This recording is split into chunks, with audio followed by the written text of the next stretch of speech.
Baik Bu, di sini saya akan menyampaikan rencana saya sebagai calon guru penggerak angkatan 6. Kami pada minggu lalu sudah mempelajari tentang modul 1.4 itu budaya positif. Dari modul ini banyak hal yang kami dapatkan Bu, terutama saya secara pribadi ingin sekali mengubah posisi kontrol saya sebagai guru. Yang dulunya mungkin saya selalu menjadi penghukum, sekarang saya ingin menjadi manajer. Kemudian Bu, nantinya di kelas kami akan membuat keyakinan kelas agar siswa-siswa kita lebih terarah. Dan juga dalam penyelesaian masalah ternyata kita memiliki suatu cara yang sangat bagus, yaitu segitiga restitusi namanya Bu. Dan kemudian nanti apa-apa yang kami dapatkan ini Bu akan kami sampaikan ke kawan-kawan. Jadi kami mohon izin kepada ibu kepala sekolah, kami akan memberikan dan membagikan pemahaman kepada kawan-kawan terhadap tentang segitiga tentang budaya positif ini agar sekolah kita ke depannya lebih bagus lagi. Oke Bu, mudah-mudahan nanti program dan tindak lanjut yang dilakukan di CGP nanti bisa membantu proses belajar mengajar baik di kelas maupun di luar kelas. Oke, terima kasih Bu atas masukan dan semangatnya. Ya, semangat.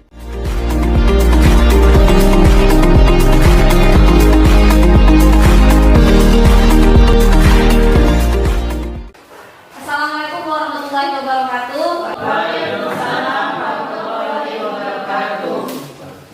Yang kami hormati Bapak Ibu guru SMK Negeri 1 Uok, alhamdulillah kita dapat berkumpul di sini dalam rangka kami dari calon guru penggerak angkatan 6 Kabupaten Kampar yang dari SMK Negeri 1 Uok akan menyampaikan tentang materi yang telah kami dapatkan pada program pendidikan guru penggerak, yaitu budaya positif.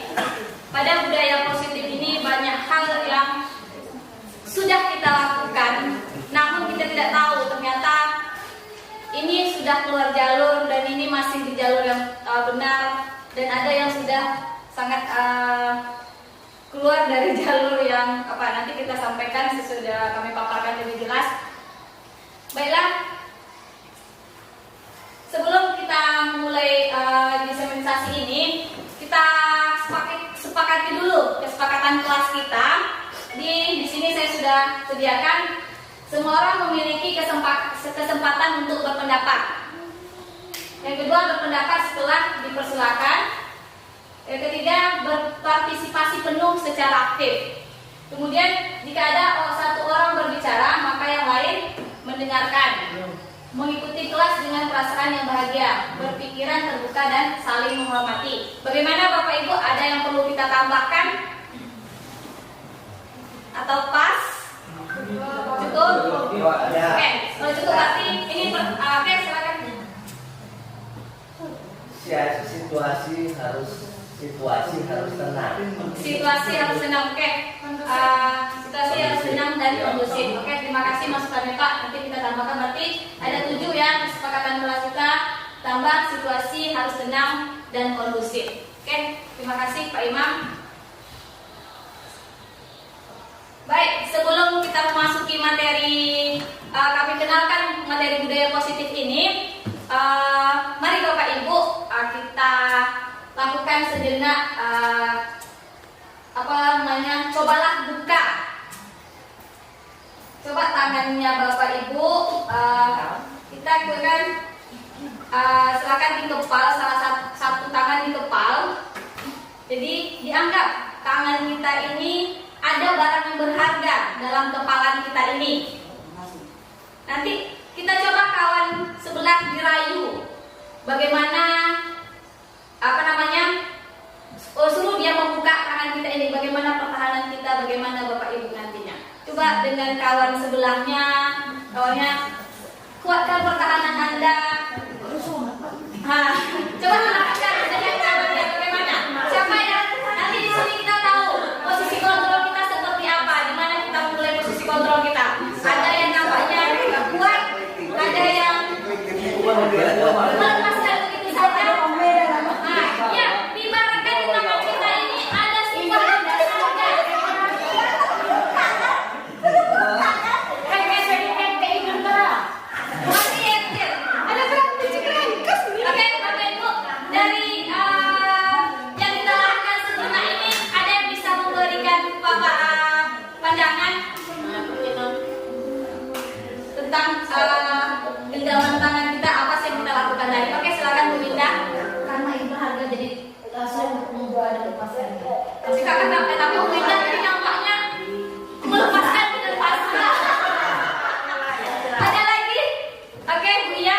karena kita merasa itu barang berharga, jadi kita berusaha untuk mempertahankannya. Ya. Ya, bagaimana tadi Bu Fajar? Apakah Bu Iya mempertahankannya? Sekali dia mempertahankannya. Baik, pertahankan Mas ya. Pak Imam Antara keduanya baik mempertahankan dengan yang merebut itu perlu perjuangan. Ya. Ya, sudah Bapak Ibu, disitulah kita sebagai seorang pendidik memiliki kontrol, termasuk juga siswa kita juga memiliki kontrol. Dari yang kita memiliki barang yang berharga, yang orang yang ingin membuka dia juga ingin tahu. Jadi dia juga berusaha berjuang membuka. Kita yang tidak ingin memberitahu karena ini barang berharga bagi kita, jadi kita juga berusaha mempertahankannya. Oke, Bapak Ibu, kita lanjutkan materi kita pada pagi hari ini. Kita tadi sudah tahu budaya positif. Materi kita pada hari ini adalah budaya positif. Jadi kita kenali dulu disiplin positif dan nilai-nilai kebajikan universal. Untuk menciptakan lingkungan yang positif, salah satu yang perlu kita tinjau kembali adalah sudah disiplinkah siswa-siswa kita di sekolah ini? Sudah disiplinkah kita secara pribadi sebagai seorang pendidik? Jadi kita tanyakan kepada diri kita dulu. Nanti kita tanya pula, kita lihat pula kondisi dan situasi dari siswa-siswi kita, mungkin secara kita sebagai guru piket, jadi tentu kita sudah tahu seperti apa kedisiplinan dan tingkat kedisiplinan siswa-siswi kita. Oke, kita masuk ke makna disiplin. Apa sih makna disiplin tersebut? Banyak, menurut versi banyak makna disiplin ini. Jadi di sini ketika mendengar kata disiplin, apa yang terbayang di benak kita? Menurut Bapak Ibu apa sih yang terbayang kalau Bapak Ibu mendengarkan kata disiplin ini? Mungkin ada Bapak Ibu yang mengatakan disiplin itu harus kita peraturan harus kita ikuti, harus kita taati. Nanti ada yang kita langgar, tentu ada hukuman atau konsekuensinya. Jadi kebanyakan orang akan menghubungkan kata disiplin dengan kata tata tertib. Seperti yang kita sampaikan di awal, ada dihubungkan juga dengan teratur dan kepatuhan pada peraturan. Kata disiplin juga sering dihubungkan dengan hukuman. Padahal itu sungguh berbeda, karena belajar tentang disiplin positif tidak harus dengan memberikan hukuman. Ingat ya Bapak Ibu, jadi untuk belajar disiplin positif ini kita tidak mesti menghukum siswa. Justru itu adalah salah satu alternatif terakhir. Kalau tidak juga bisa kita untuk melaksanakan bernegosiasi ataupun apa, jadi itu merupakan alternatif terakhirnya. Dalam budaya, makna kata disiplin ini dimaknai menjadi sesuatu yang dilakukan seseorang pada orang lain untuk mendapatkan kepatuhan. Jadi di sini dapat kita ambil kesimpulan bahwa disiplin itu adalah sesuatu yang kita lakukan untuk mendapatkan sebuah kepatuhan. Cenderungan kita menghubungkan kata disiplin ini dengan ketidaknyamanan. Mungkin sedikit-sedikit kalau pengalaman kita sebagai guru, anak yang terlambat, anak yang tidak membuat tugas, anak yang sering makan di kantin, itu kita kategorikan sebagai anak yang tidak disiplin. Di sini karena kita merasa tidak nyaman di kelas, mereka sudah membuat melanggar peraturan sekolah. Oke, setelah kita mengenal dari makna disiplin, jadi ada kaitannya nanti dengan nilai-nilai kebajikan universal. Nilai kebajikan universal ini sangat banyak. Di sini saya terangkan ada 6 saja. Yang pertama itu ada profil pelajar Pancasila. Kita sekarang berada di kurikulum Merdeka, yang mana muatan terakhir kita adalah profil pelajar Pancasila. Yang kedua ada IPO Primer Years Program. Yang ketiga ada 9 pilar karakter ke Indonesia Heritage Foundation. Yang keempat, petunjuk seumur hidup dan keterampilan hidup, lifelong guidelines and life skill. Yang kelima, the 7 essential virtues building moral intelligence, Mikhail Borba. kebajikan. Kita lanjut ke teori motivasi, hukuman, penghargaan, dan restitusi.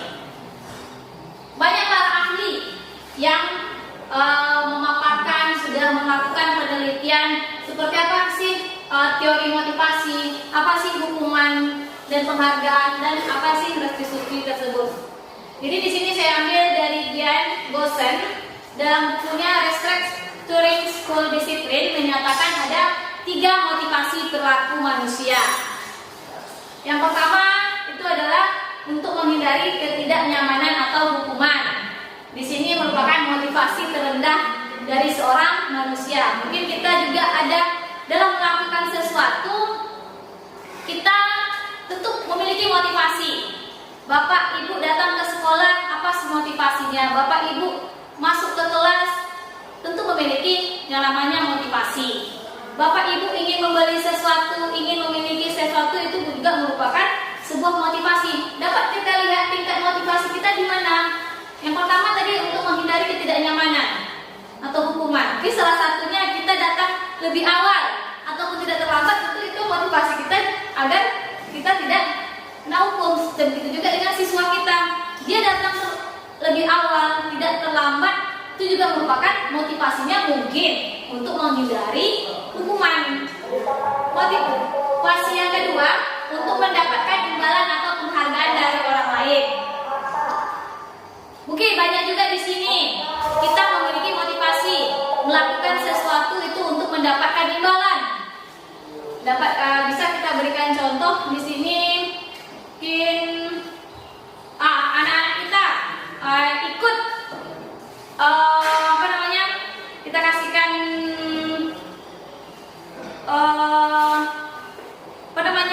kuis-kuis di kelas. Kita kasih dia motivasi, siapa yang dapat kuis ini akan diberikan reward. Tentu di situ salah satu motivasinya adalah untuk mendapatkan imbalan atau penghargaan dari orang lain. Yang ketiga, untuk menjadi orang yang mereka inginkan dan menghargai diri sendiri dengan nilai-nilai yang mereka percaya. Jadi motivasi dari perilaku manusia itu yang ketiga ada untuk menjadi orang yang mereka inginkan dan menghargai diri sendiri dengan nilai-nilai yang mereka percaya. Untuk sampai ke titik motivasi perilaku manusia yang ketiga ini sangat luar biasa.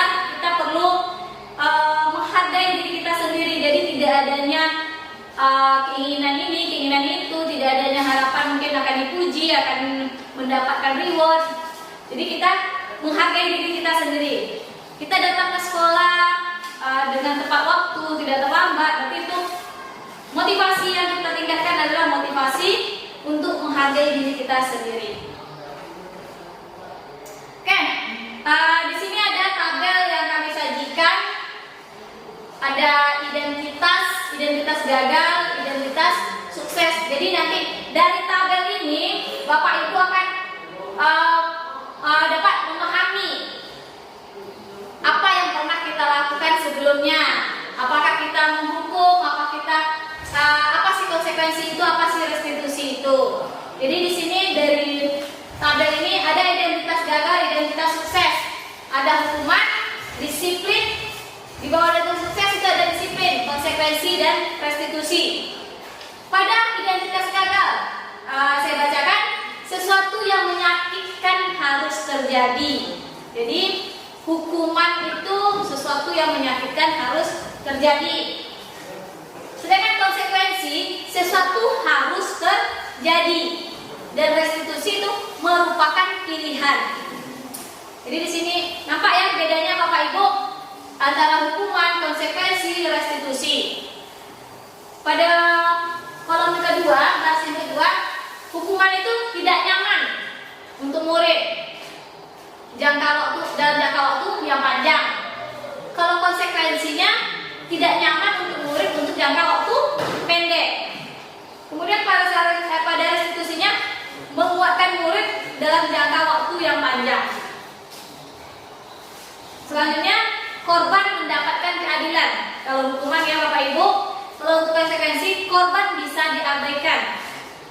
Restitusi korban mendapatkan ganti. Dan yang contoh yang terakhir yang saya paparkan di sini, untuk hukuman itu murid akan tersakiti.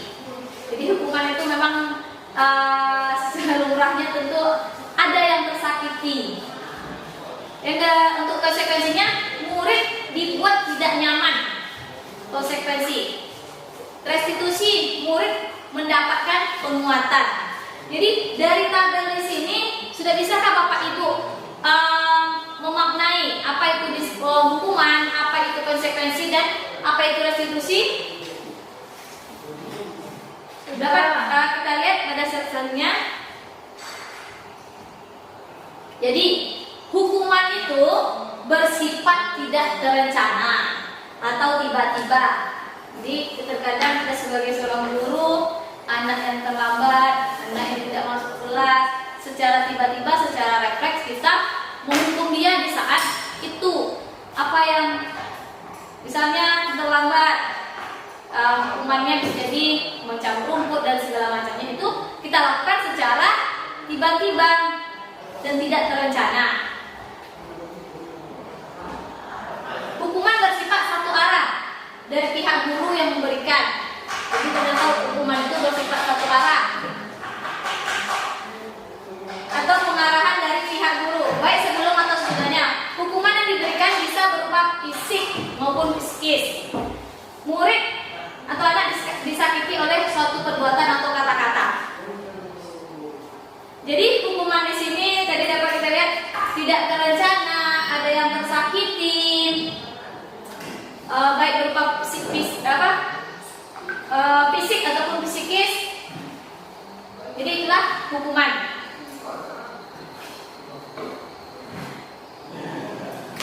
Di sekolah, hei bos, sunting.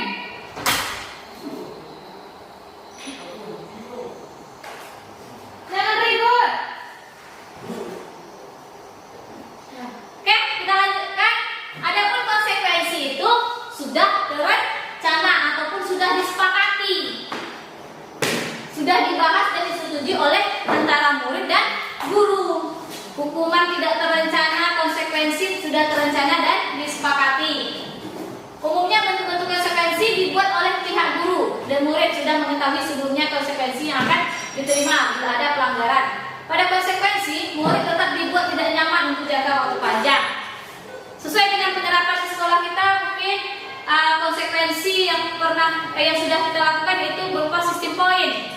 Jadi ini sudah terencana, sudah kita sepakati, dan juga jadi kita sudah sosialisasikan kepada siswa.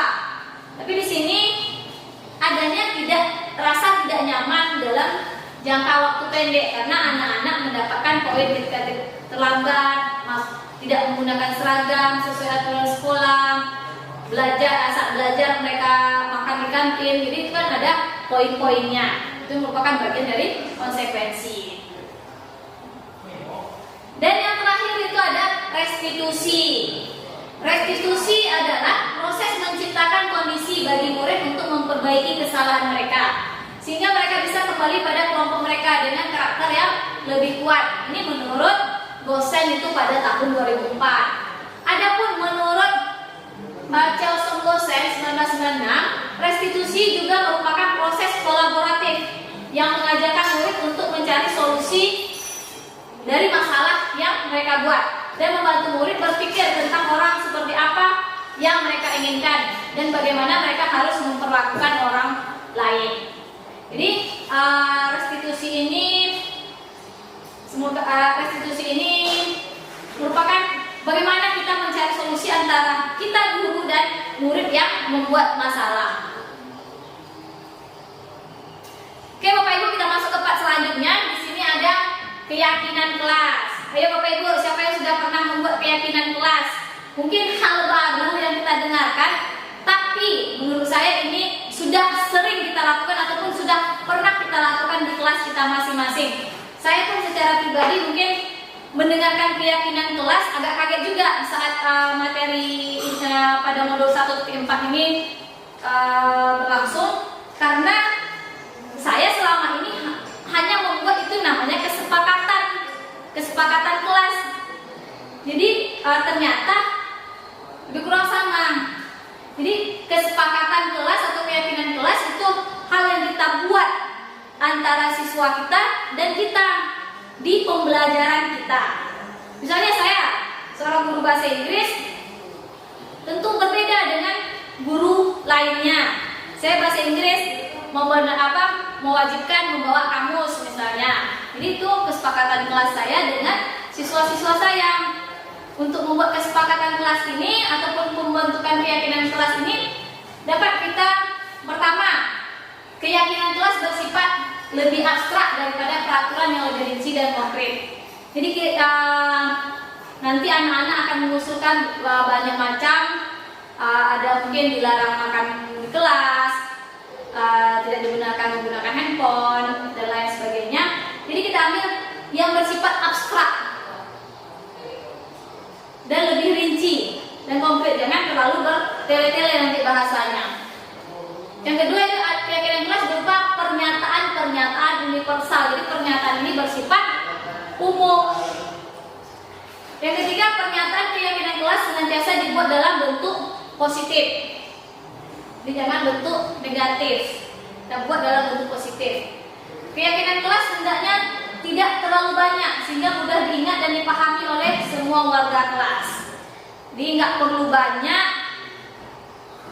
tapi mudah untuk kita ingat, karena dalam satu kelas itu mungkin ada 10 orang guru, supaya anak itu mudah mengingatnya. Jadi kita buatlah tidak banyak yang telah kita sepakati. Keyakinan kelas sebaiknya sesuatu yang dapat diterapkan di lingkungan kita ya. Jangan pula nanti diterapkan untuk di kelas lain.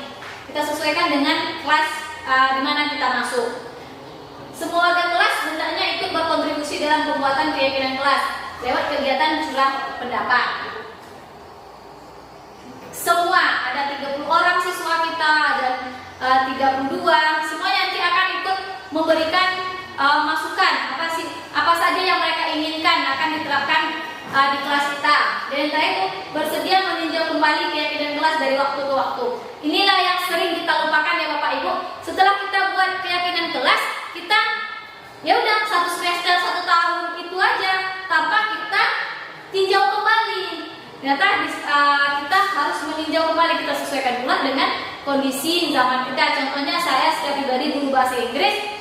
Sekarang dulunya saya mewajibkan anak membawa kamus Oxford yang tebal itu, tahu ya Bapak Ibu, kamus yang tebal itu. Kalau sekarang saya menerapkan kamus digital saja, menyesuaikan dengan perkembangan zaman.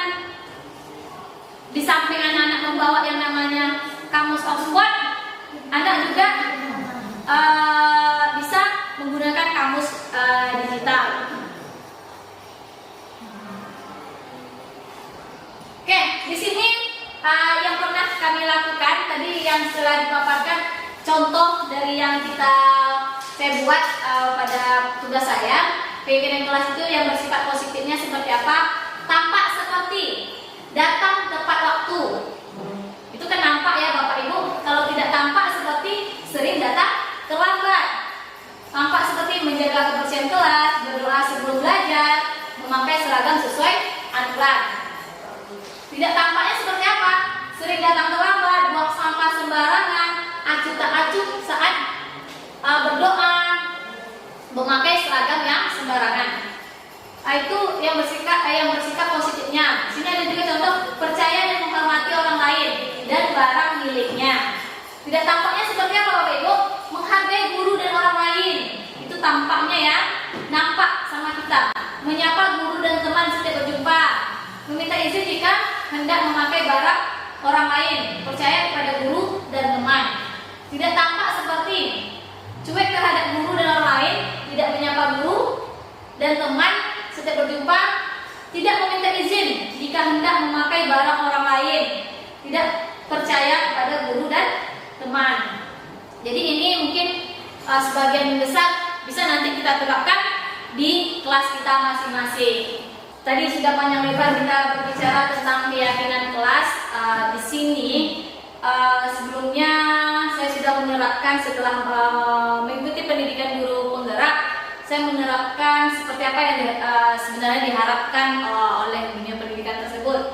Di sini kebetulan saya di kelas 10 TBSM mengajar bahasa Inggris. Jadi ini dokumentasi saya ketika kami membuat keyakinan kelas.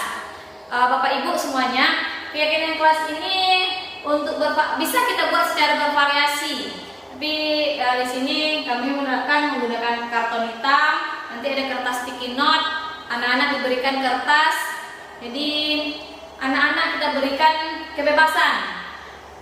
Apa sih yang akan dibuatnya, apa sih yang akan ditulisnya untuk kesepakatan kelas mereka khusus jam bahasa Inggris. Jadi di sini ada beberapa kesepakatan kelas yang sudah terbuat dari hasil musyawarah bersama dan pun dari gabungan masing-masing usulan dari kelas 10 TBSM. Jadi di sini contohnya di sini mungkin tidak jelas ya Bapak Ibu, tulisannya terlalu kecil mungkin. Salah satunya di sini adalah datang terlambat, dibolehkan terlambat masuk kelas itu minimalnya maksimal 5 menit. Jadi ketika sudah 5 menit nanti anak-anak sudah dikategorikan terlambat. Dan juga meningkatkan kedisiplinannya membuat tugas dan lain-lainnya. Jadi keyakinan kelas ini saya berharap Bapak Ibu kedepannya bisa membuat di kelasnya masing-masing agar kita dapat meningkatkan kedisiplinan siswa-siswi kita. Dengan adanya rule ataupun keyakinan kelas ini, tentu anak-anak merasa mereka punya tanggung jawab, mereka punya aturan yang harus mereka ikuti. Tentu dengan adanya tersebut, anak-anak akan lebih disiplin ke depannya. Oke, next. Oke, Bapak Ibu, kita masuk kepada kebutuhan dasar manusia. Kita tahu kita semua makhluk sosial, kita memiliki kebutuhan dasar. Yang mana di sini kebutuhan dasar kita itu ada yang pertama bertahan hidup, yang kedua adanya kasih sayang dan rasa diterima, yang ketiga itu ada kebebasan, yang keempat itu ada kesenangan, dan yang terakhir itu ada penguasaan. Jadi kita sebagai manusia memiliki kebutuhan dasar yang mana kita tidak sadari selama ini. Ada beberapa kebutuhan dasar yang perlu kita kembangkan, yang sudah kita miliki. Misalnya saja bertahan hidup. Untuk bertahan hidup apa saja yang perlu kita lakukan? Untuk kita semua sudah tahu. Di sini ada kasih sayang dan rasa diterima. Di sini ruang lingkup kebutuhan dasar manusia coba kita apakan ke siswa kita. Jadi siswa sebagai manusia dia memiliki kebutuhan dasar yang mana tadi siswa kita butuh rasa kasih sayang dan rasa diterima. Siswa kita butuh kebebasan, siswa kita butuh kesenangan dan penguasaan. Jadi di kelas nanti kita akan masuk ke materi selanjutnya. Di kelas nanti siswa ini akan ada banyak kebutuhan masing-masing siswa itu pasti berbeda. Jadi disinilah pembelajaran yang diajarkan oleh Ki Hajar Dewantara ini. Jadi berdasarkan kebutuhan ini nanti kita juga akan melakukan menuntun siswa itu sesuai dengan kodratnya. Oke. Baiklah Bapak Ibu, di sini ada sebuah kasus ataupun ilustrasi bagaimana sih kebutuhan, seperti apa sih maksud kebutuhan tersebut, kesenangan itu di mana. Di sini ilustrasinya iseng aja sih, aku senang lihat capsek baru itu, kebingungan kalau aku tanya-tanya dia rapat. Jadi di sini seorang guru ini ataupun ini siswa ini merasa dia kesenangan kalau nanya-nanya capsek barunya. Jadi di sini adalah kebutuhan siswa itu, dia butuh kesenangan, dia memang sukanya gitu, reaction-nya dia butuh kesenangan. Kita lihat di sini. Nanti kebutuhannya kesenangan. Apa yang kedua? Di sini ilustrasi kedua, ya biar dia kenal sama aku dan aku ingin nantinya bisa dekat sama dan kerja bareng sama dia, kayaknya orangnya baik sih, sama temannya, mungkin dengan teman sejawat dia. Jadi dia butuh cinta dan sayang. begitu juga nanti antara siswa dengan kita, guru. Ketika siswa kita itu dekat-dekat kita, ataupun dia terkadang menyapa kita, dengan mungkin bisa juga dengan mereka, Bu, lihatlah, aku punya buku baru. Berarti dia butuh, dia sedang membutuhkan cinta dan kasih sayang dari kita seorang gurunya. Jadi kita sebagai guru juga akan bisa memberikan perlakuan yang baik. Ilustrasi yang ketiga begini, saya sebenarnya nggak paham beliau bicara apa tadi Pak Zulfikar. Makanya saya tanya-tanya saja daripada saya kelihatan tidak paham. Masa aku yang udah guru senior di sini tapi kelihatan nggak paham, malu dong. Nah di sini penguasaan, ini seorang guru, ilustrasinya adalah sebagai seorang guru. Yang keempat itu gaya ngomongnya Pak Zulfikar itu monoton sekali ya, bosan jadi mendengarnya. Saya pikir tidak akan selesai-selesai, ngomongnya begitu saja, nggak ada cara lain ya untuk menyampaikan materi dia. Jadi siswa di sini ketika sudah mengatakan kita monoton, mengatakan kita nggak asik, menyatakan kita nggak menyenangkan, berarti dia butuh kebebasan. Makanya di sini di program guru penggerak kami diajarkan, diberikan pemahaman tentang bagaimana cara untuk pembelajaran yang menyenangkan. Insyaallah Bapak Ibu juga akan bisa menerapkan pembelajaran yang menyenangkan di kelasnya masing-masing. Baik, di sini Bapak Ibu lihat 5 posisi kontrol. Di awal tadi kita sudah ada genggam-menggenggam, masih ingat Bapak Ibu genggam-menggenggam yang ada bisa melepaskan, ada yang tidak tadi kan? Jadi di sini kita ada 5 posisi kontrol kita. Yang pertama ada penghukum, ada pembuat rasa bersalah, ada teman, ada sebagai pemantau, dan ada sebagai manajer. Jujur saja saya katakan mungkin sebelum saya bacakan, saya definisikan, kalau saya secara pribadi ini memang saya adalah masih di posisi terendah, yaitu sebagai penghukum. Dan juga saya juga dikenal mungkin oleh Anda yang karena menghukum, jadi saya dikenal killer dan lain sebagainya. Hal negatif itu melekat pada diri saya sendiri. Begitulah ya Bapak Ibu. Namun setelah mengikuti guru penggerak ini, ada beberapa hal yang ingin saya tingkatkan. Di sini saya sampaikan penghukum itu seperti apa, membuat orang merasa bersalah itu seperti apa, menjadi teman itu seperti apa, untuk menjadi pemantau itu seperti apa, dan menjadi manajer itu seperti apa. Di sini akan saya ilustrasikan beberapa contoh. Misalnya guru berbuat. Guru berbuat ini nanti ketika dia menghukum, menghardik, menunjuk-nunjuk, menyakiti, menyindir. Jadi dia, hei, kamu terlambat, misalnya. Silakan itu ambil sampah. Langsung di tempat tanpa kita secara tiba-tiba kita tahu tadi hukuman itu dilakukan secara tiba-tiba. Kemudian jadi penghukum. Disitulah yang selama ini yang pernah saya lakukan. Mendekat kepada orang merasa bersalah. Ini seorang tipe guru yang membuat beban anaknya, merasakan nanti misalnya di sini berceramah dan mengatakan seharusnya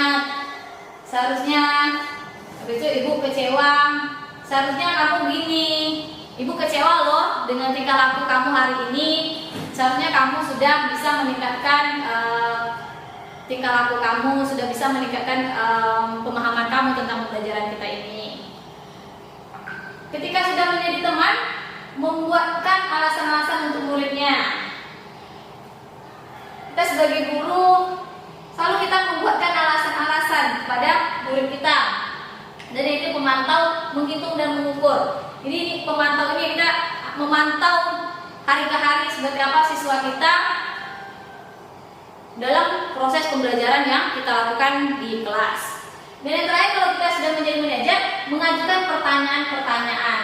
Ini nanti arahnya juga ke restitusi yang akan kita lakukan, ataupun nanti akan kami lihatkan contohnya seperti apa. Baik, ketika guru berkata, tadi guru berbuat ya, apa yang kita buat. Tapi kalau dengan perkataan seperti ini, kalau penghukum itu, kalau kamu tidak melakukannya, awas ya, rasakan. Jadi kita ada penekanan. Kalau kamu tidak melakukannya, awas ya. Jadi dia kata awas ya, itu berarti ada yang akan kita hukum ataupun ada yang kita berikan judge kepada siswa kita ini. Ketika membuat orang merasa bersalah, kamu seharusnya sudah tahu ibu lelah sekali, ibu stres.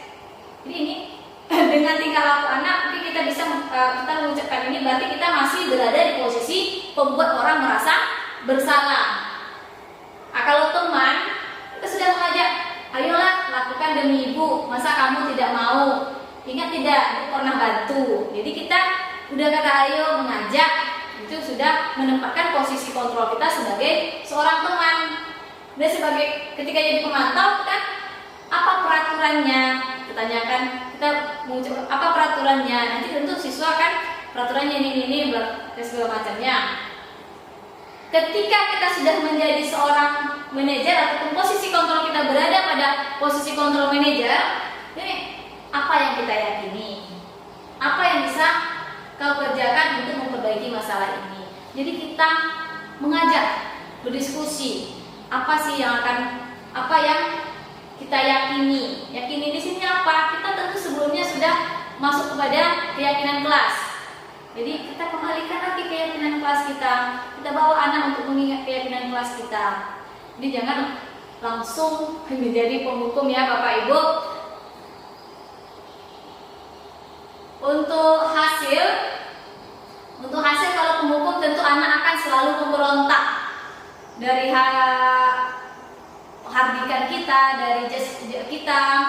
Itu tentu anak akan memberontak, tidak akan ada hasil, tidak akan membuahkan hasil yang baik kalau kita masih sebagai seorang penghukum. Ketika kita sedang menjadi seorang pembuat orang merasa bersalah, anak akan tetap menyembunyikan dan menyangkal ataupun berbohong.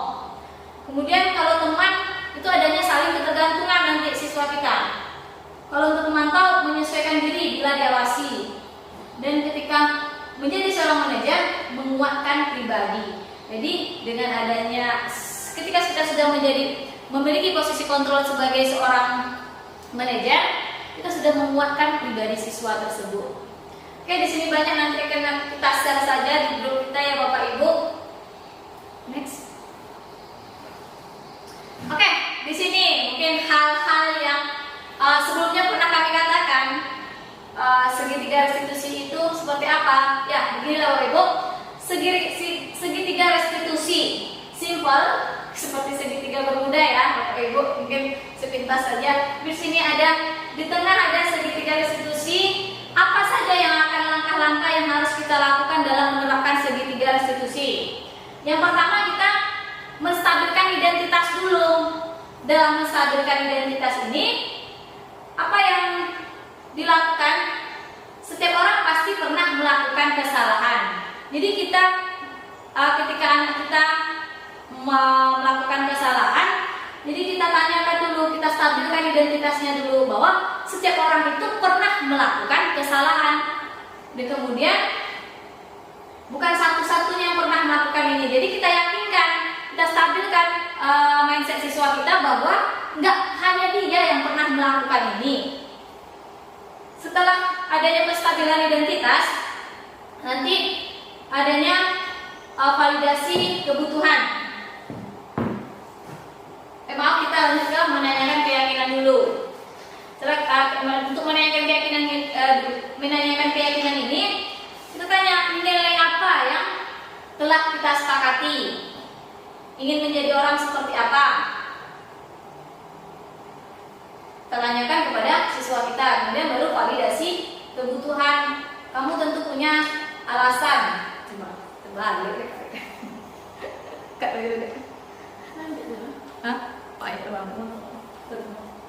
Oke, segini. Baik Bapak Ibu, tadi panjang lebar sudah kita masuk materi kita. Sekarang kita sampai pada segitiga restitusi. Segitiga restitusi ini tentu kalau Bapak Ibu asing, tapi nampaknya setelah kami menjadi PGS, selama kami mengikuti pendidikan guru penggerak ini juga tidak asing lagi kan di telinga Bapak Ibu, karena kami sudah sering mengatakan segitiga restitusi. Jadi apa sih segitiga restitusi itu?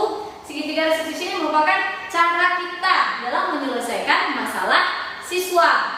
Apa saja yang perlu kita lakukan untuk menyelesaikan segitiga restitusi ini, permasalahan siswa itu, pertama kita stabilkan dulu identitas, kedua itu validasi kebutuhan, yang ketiga itu menanyakan keyakinan.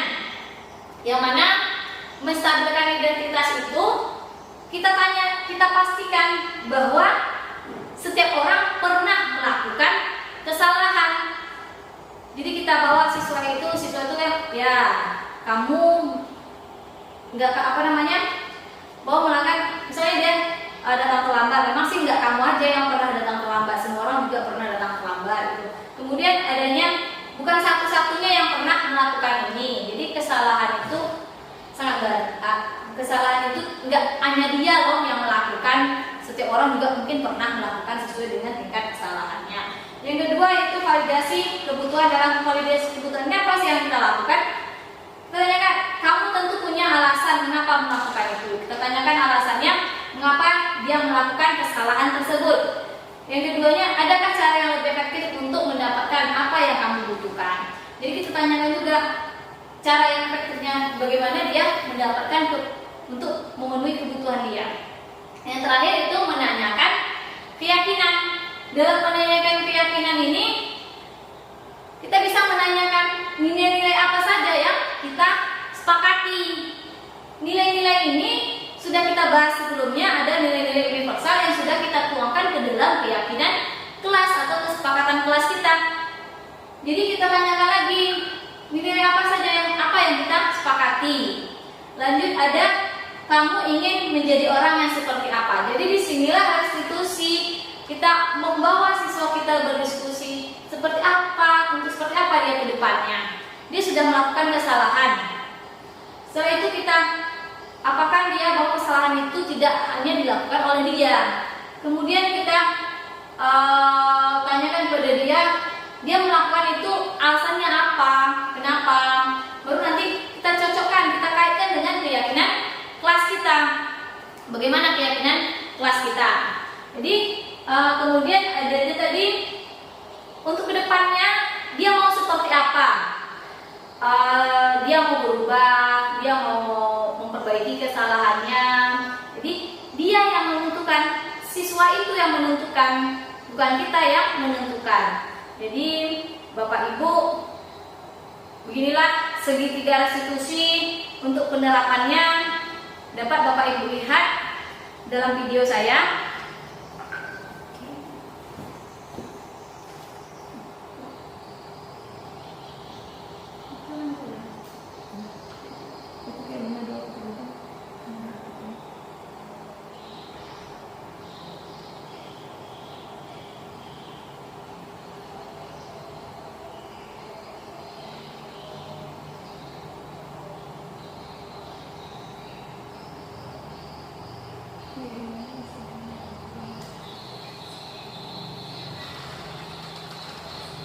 Baik Bapak Ibu, di sini contoh kami yang pernah melakukan ini pada demonstrasi konseptual kami. Dapat Bapak Ibu lihat seperti apa sih penerapan segitiga restitusi ini.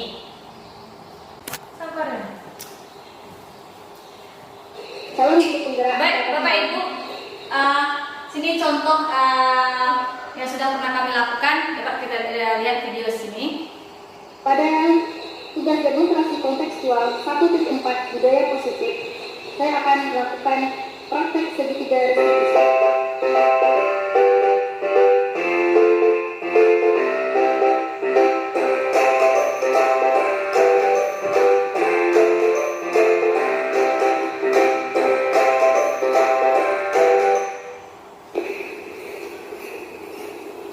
Assalamualaikum Bu.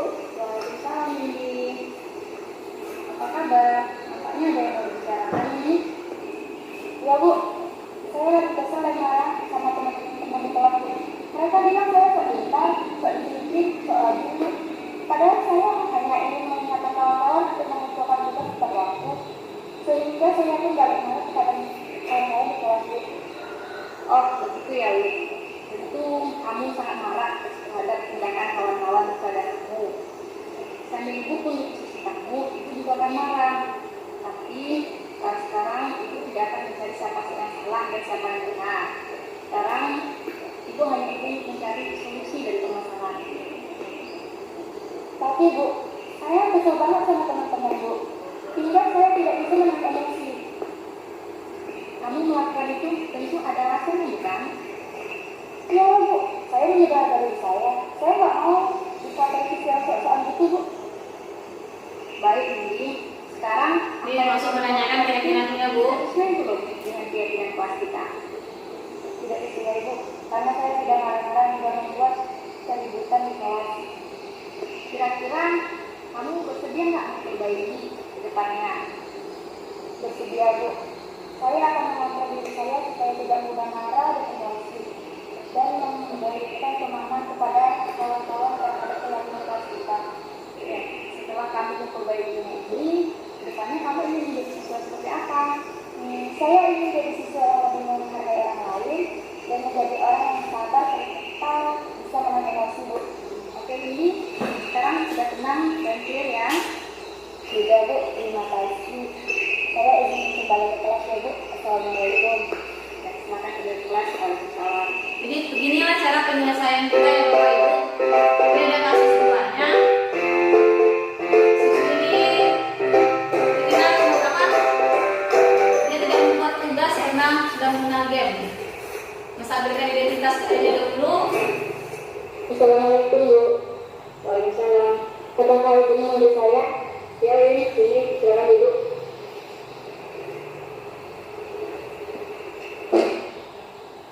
Ini saya lagi cek kalau mengoreksi tugas kita kelas siswa DP.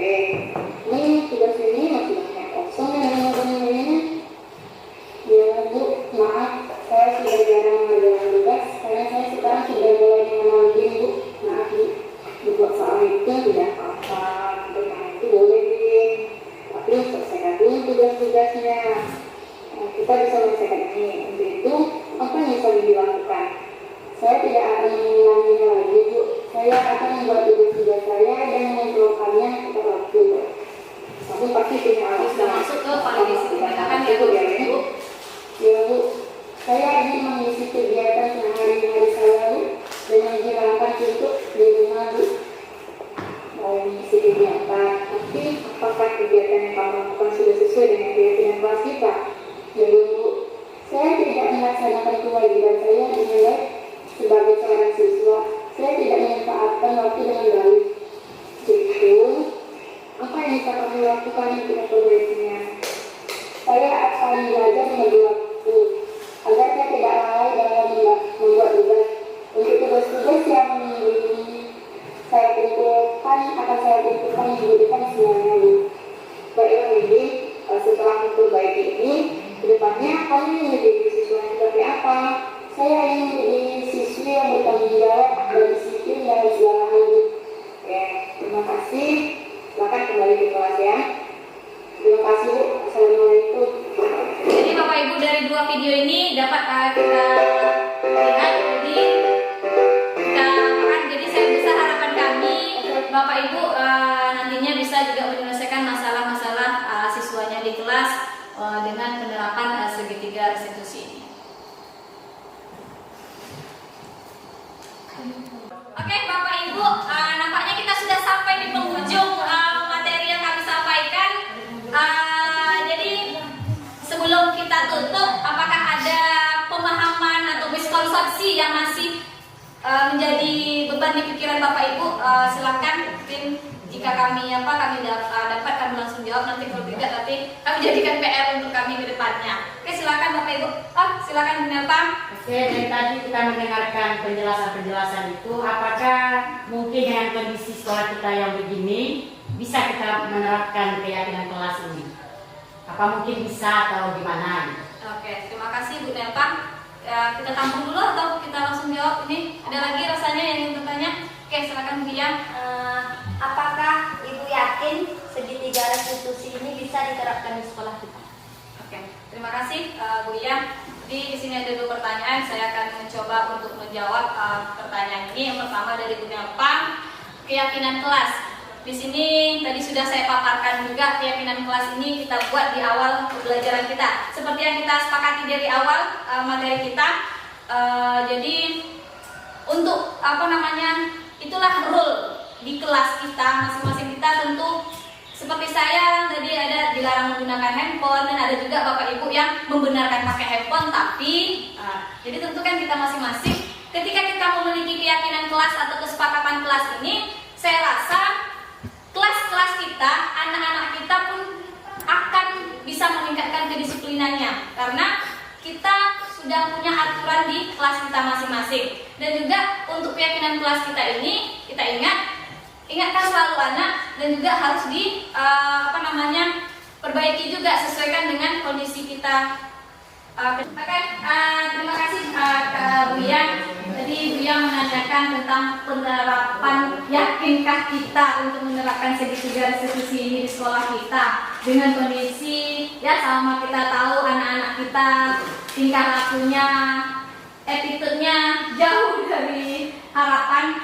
Di sini sesuai dengan yang kami pelajari dari yang saya paparkan juga tadi, dari segitiga restitusi ini kita memang bagaimana mengajak anak ini mencari solusinya anak. Jadi kita diskusikan ke anak bahwa dia, kalau kita selama ini bla bla bla bla bla bla langsung dijudge anaknya, hukum ini segala macam. Ternyata itu tidak benar. Jadi kita untuk menerapkan ini tentu jika ingin kita berubah, tentu kita berubah dari diri kita sendiri.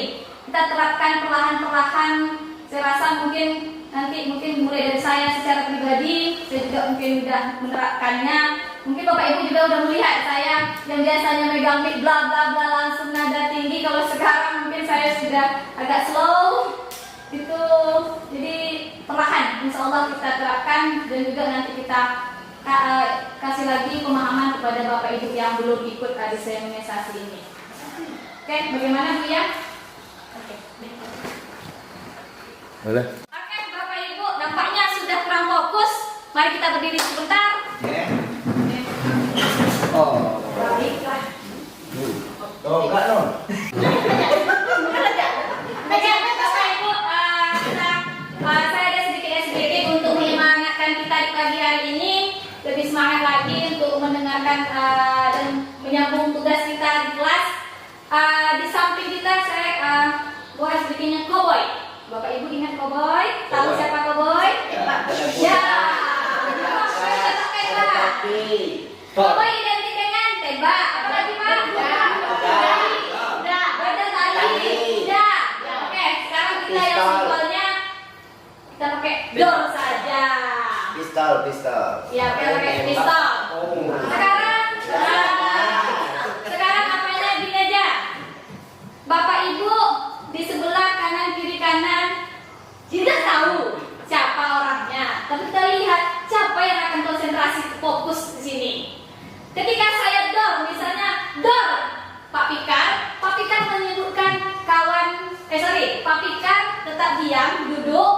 Bu Iya, orang sebelah kirinya menyebutkan nama orang di sebelah kanan Pak Pikar. Orang kanannya, berarti orang di sebelah kanan siapa yang saya door? Oke, ya. Siapa? Tapi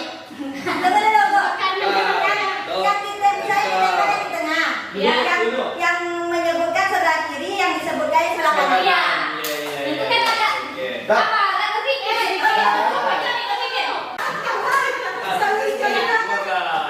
Oke. Door. tapi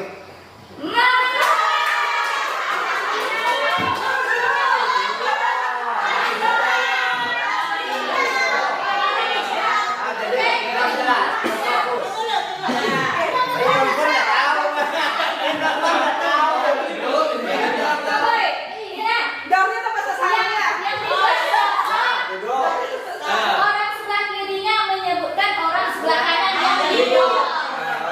Yang tidak dulu.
pelajaran menyenangkan di kelas kita masing-masing itu banyak. Bisa dipakai kan?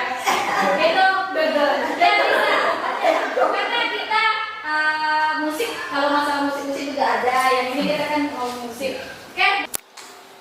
Oke, Bapak Ibu, terima kasih atas perhatiannya, masukan dan sarannya kepada kami. Semoga kami ke depannya dapat meningkatkan kemampuan kami, dan juga kami berharap Bapak Ibu ke depannya bisa ikut calon guru penggerak angkatan selanjutnya. Agar kita di sekolah ini bisa menjadi sekolah yang lebih bagus ke depannya. Oke, terima kasih. Assalamualaikum warahmatullahi wabarakatuh. Assalamualaikum warahmatullahi wabarakatuh.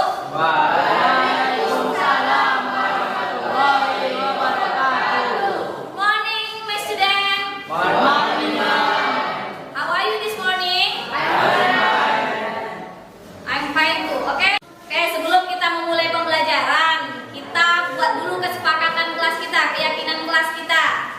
Masing-masing nanti silakan menuangkan apa yang mau diberikan saran untuk keyakinan kelasnya di kertas yang nanti Ibu bagikan.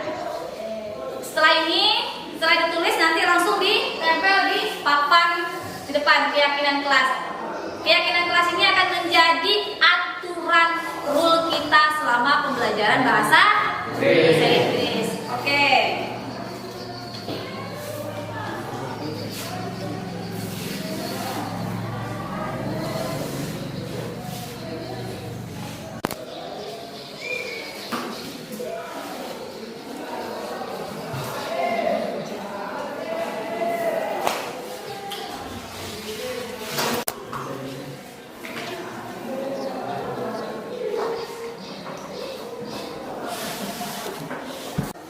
Sudah selesai kan kesepakatan kelasnya?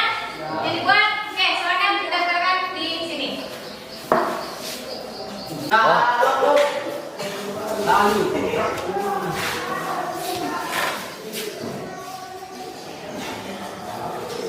Oke, next.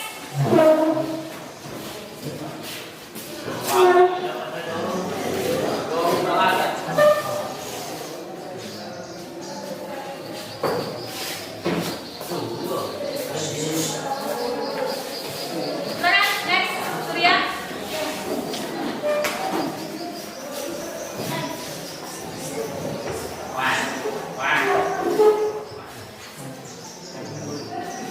Oke, silakan.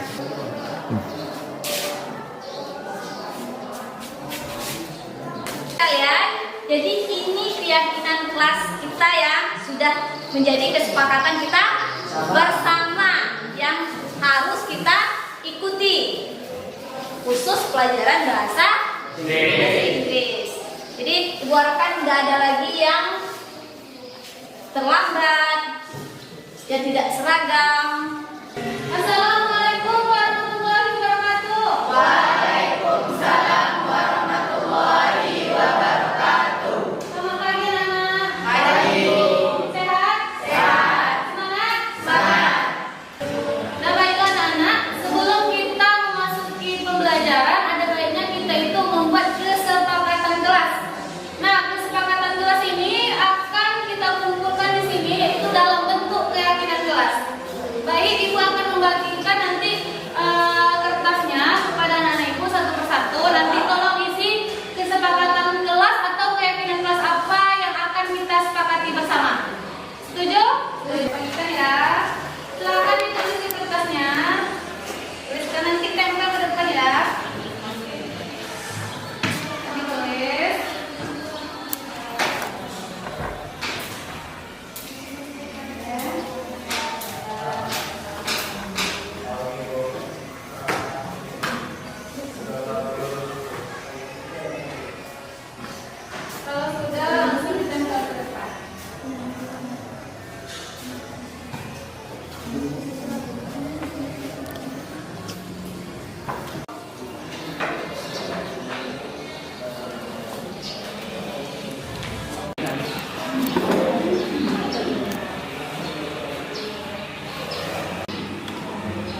kita, kesepakatan kelas kita bersama antara ibu dengan kalian.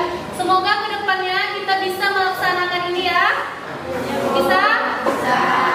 Assalamualaikum warahmatullahi wabarakatuh. Saya Lismutia Windayanti. Dengan adanya dan dilakukannya aksi nyata tentang budaya positif oleh CGP yang bernama Dili Sutri, saya sangat tertarik dengan aksi berbagi ilmu yang sudah dilakukan. Saya akan melaksanakan di kelas seperti membuat keyakinan kelas, merubah posisi kontrol, dan melaksanakan segitiga restitusi dalam menyelesaikan siswa yang bermasalah. Assalamualaikum warahmatullahi wabarakatuh. Perkenalkan, nama saya Winnie Armada, kelas 10 TBSM. Dengan adanya keyakinan ini, saya akan belajar lebih giat dan disiplin. Terima kasih. Wassalamualaikum warahmatullahi wabarakatuh.